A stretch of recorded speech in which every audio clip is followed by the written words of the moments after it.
ដល់កូនចៅសង្គ្រាមឈ្លានពានពីថៃធ្វើឲ្យពលរដ្ឋខ្មែរគ្រប់រូបឈឺចាប់ចងចាំទុកក្នុងចិត្តចាជាប្រវត្តិសាស្ត្រ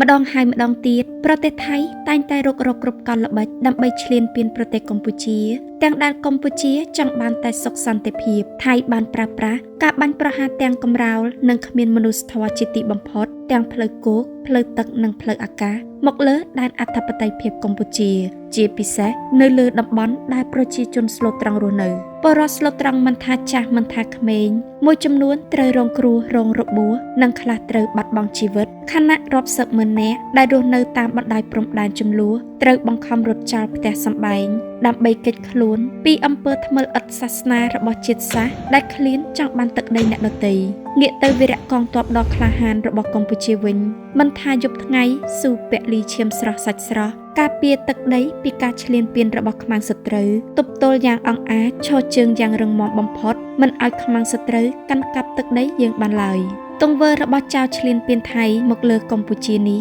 បានធ្វើឲ្យពលរដ្ឋកម្ពុជាទាំងអស់ឈឺចាប់ឥតប្រមាណចាជាប់ក្នុងទ្រូងជាប្រវត្តិសាស្ត្រដំណាលប្រាប់កូនចៅគ្រប់ជំនាន់ពីភាពខូខើឥតមេត្តារបស់សៀមយ៉ាងណាមិញពលរដ្ឋកម្ពុជាគឺនៅតែរឹងមាំនៅតែរួមដៃរួមកម្លាំងគ្នាជួយជាកម្លាំងលើកទឹកចិត្តដល់បងលោកពូវីរៈកងទ័ពដើម្បីយកឈ្នះវាយបបាក់សត្រូវឲ្យបាក់ស្បាតវិនាសខ្ចាត់ប្រត់ទៅអស់